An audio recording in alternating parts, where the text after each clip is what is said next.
Welcome back to the Graham Stephan Show. So what would you do if you rent your property out on Airbnb and then all of a sudden the tenant doesn't move out, they stay rent-free for a very long time, and then they demand $100,000 from you to leave? What would you do? Well, that's the exact case that's happening right here. And a huge shout out, by the way, to the Real Estate Report channel. This guy Scott makes these incredible real estate videos that are on all these topics that just like no one else is talking about. So if you want to check him out, I'll link to his channel down below in the description along with the original video. I highly recommend you check it out. This is something I really want to comment on because it hits very close to home. I've had this happen now twice, not necessarily with Airbnb, but with tenants moving in and then not paying rent. They just stop. So with that said, here are my own thoughts, and let's begin. We have a landlord who owns a mansion in Brentwood, California. A guest hits him up and says, hey, I'd like to stay there for 6 months. Would that be okay? And he says, sure, we can work that out. So they check in for their 6-month stay. After those 6 months pass, the guest doesn't check out and she stops paying rent. And here we are 17 months later. She's saying the only way she'll move out is if the landlord pays her $100,000. This should not be happening. There should be no way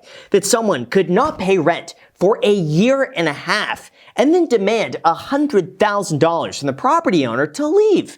How is that any different from extortion? That's precisely what it is. And the fact that as a landlord, you can't get out someone who's not paying, who you have to provide services for in terms of like heating, electricity, water, it's mind-blowing that this would happen. Now, I also want to mention, though, it is a bit of a red flag for someone to go off Airbnb and then rent for 6 months. Usually there's a cutoff point. Sometimes it's 30 days. Sometimes it could be a few months. Sometimes it could be 6 months, where all of a sudden after that, you create a formal tenancy. It's no longer, an Airbnb where someone's spending a few nights. You've now created a tenancy where they have a lot more wiggle room in the event that they don't pay. And so it creates a lot more hurdles to get them out once you cross a certain threshold, which it seems like happened here. This house is located at 125 North Tiger Tail Road. You can see it's a pretty cool modern house. It looks like it was built within the past couple of years. Zillow says it's just a 2-bedroom, 4-bathroom house. It's about 3,000 square feet. And the guy who owns it bought it for $750,000. Yeah, this looks to me as a former Los Angeles real estate agent, this house would be selling probably in the market on the low end, $4.5 million.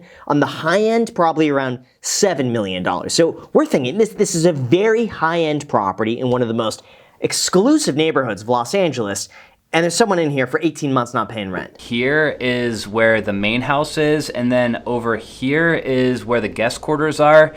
So you're separated by maybe like an 8-foot walkway at the most. There should be some regulation though if you rent out a portion of your property. If you reside on the premises, some of these things, if a tenant doesn't pay rent, there should be more leniency to be able to get out a tenant. Now, I would be very interested to hear the tenant's perspective. I'm sure, they have their own story about what's going on and why they're withholding rent. I'm sure they could claim, this guy is harassing. I don't know. I'm just trying to think of ideas here that might prompt them not to pay rent besides them just wanting to live rent-free. Because here's the thing, if the tenant has nothing to lose, even if the landlord wins a judgment against the tenant, what is the landlord going to collect if the tenant doesn't have anything to begin with? All of a sudden you get a judgment that's worthless. There's no point. A lot of these things, it's just like you want to get the person out, you want to re-rent it, and you want to move on. There's nothing to collect. The tenant, Elizabeth, called the landlord and said, hey, my electronic blinds aren't working properly. He goes to the tenant and he says, hey, would you mind moving out into a hotel down the street for just 5 days? I'll pay for everything. I just want these contractors to be able to access your unit, fix all the problems. Well, the tenant says, no, she's not going to move out into a hotel because for one, she feels like she's being forced to vacate. For 2, she's got a disability. And for 3, she's got a high risk of COVID complications. Oh, okay. So it sounds like a whole bunch of just nuanced BS that, once she moves out, then all of a sudden it's going to create a potential lapse in tenancy. Now we could say, okay, sure, she's already been there for so long, but he could argue and say, no, she moved out. And I fixed these things and I found some other issues and maybe it's going to take longer than 5 days. Not working electric blinds are not a reason to withhold the rent by any means. There are very few cases where a tenant could legally withhold rent. Usually that's heating issues. It could be potential plumbing issues. Mold is one. But I've seen tenants in my career basically name anything they want and then say, oh, I'm not paying rent. Now, I'm not talking about my own properties. I've only ever had this happen twice. One was when a tenant was growing weed in the garage. I wanted to do an appraisal. I didn't know that that was the business. He told me he repaired cars and he got paid in cash. Now, he's grown weed and he had permits. It was legal in California at the time, but not legal in like a residential dwelling. He had all these pipes and stuff hooked up in the garage. And so I wanted to do an appraisal to be able to do a cash out refinance when rates were low. And so the appraiser goes in there, he refuses to show the garage. It turns out eventually the appraiser sees the weed and denies the appraiser. So I told the tenant, like, you can't have this in here, I need to appraise the property. And then he just stops paying rent. And that was a battle for months. And I got him out after 6 months, but he trashed the place. He decided, yeah, I'm getting kicked out regardless. Why am I going to pay? I'm going to make it difficult. But anyway, in this case, it seems as though the tenant didn't have any intentions of paying after those 6 months, and they knew their rights as tenants. And now he realizes that with her lease ending, she's still not willing to move out of the guest house, so he calls up the city housing department to try to get this tenant evicted. What the tenant did in response is they called the building department instead, and the building department came out to the guest house, and they deemed that this landlord never actually got a certificate of occupancy for the guest house, and he also remodeled the shower at one point and he didn't get a permit for that. Oh man, this is insane. Wow. Okay, so number one, okay, big one.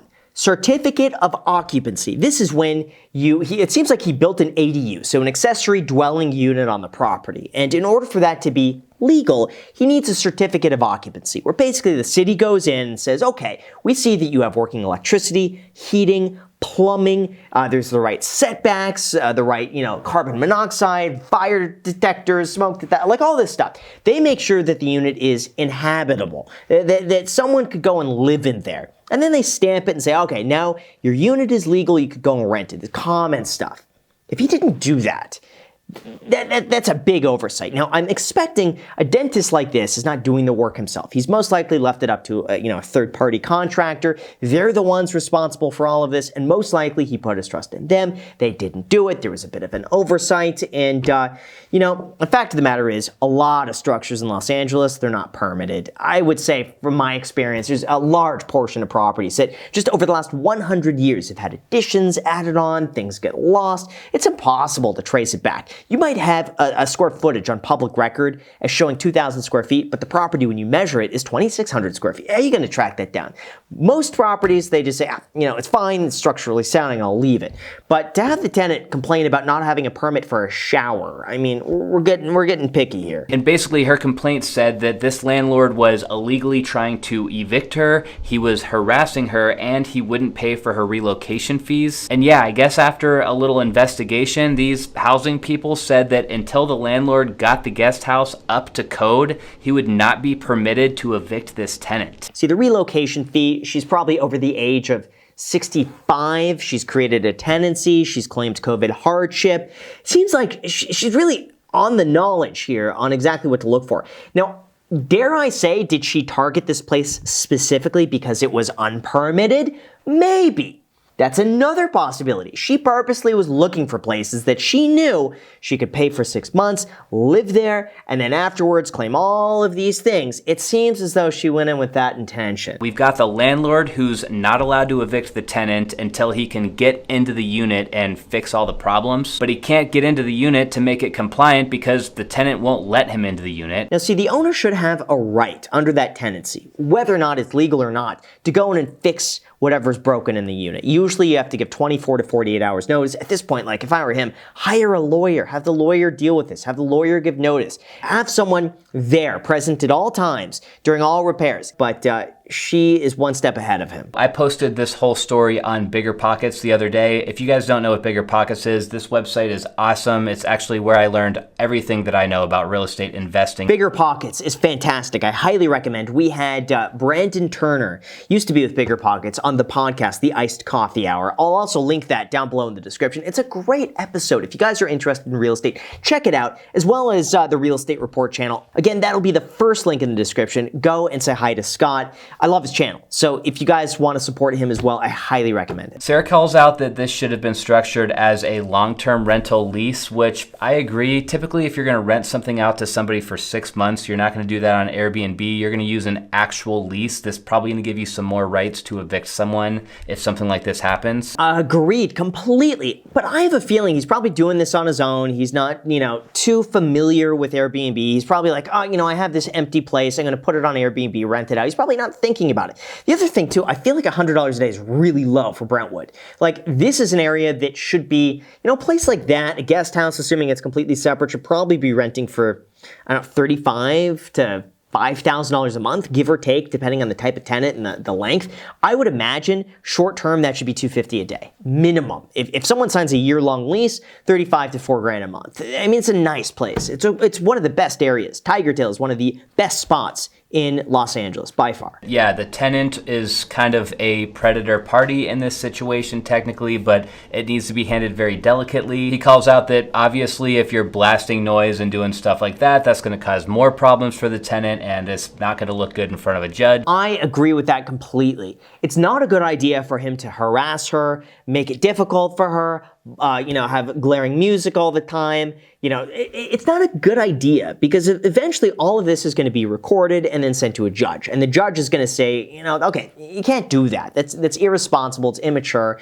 They don't look favorably on this sort of stuff. So if you want leniency with the judge, you're supposed to be as kind as possible, stick to the law, do everything by the book. It's a wild story, you guys, and I'm trying to stay kind of even-keeled with this one because I don't want anyone to get too mad at me in the comments, but I do feel like it's probably time for both the landlord and the tenant to just move on and go their separate ways. That's just my 2 cents, though. So overall, I gotta say, this makes my blood boil. As a landlord myself, you never want someone taking advantage of a situation like that. Yes, he's responsible. If he didn't permit the place, that's bad, okay? Most likely he's not the one doing it though. It's probably a contractor who through, an oversight, but that's not an excuse for the tenant to basically just go and not pay for rent. It seems as though the tenant purposely sought this place out, purposely did the 6 months because she knew that she would have all of these tricks up her sleeve to essentially stay for a year and a half. A year and a half is just nuts. Let me know what you guys think down below in the comments though. As always, thank you so much for watching. Check out Scott's channel down below in the description. And don't forget that you could get some free stocks worth all the way up to a few $1,000s when you make any deposit using the paid affiliate link down below in the description. Enjoy. Thank you so much, and until next time.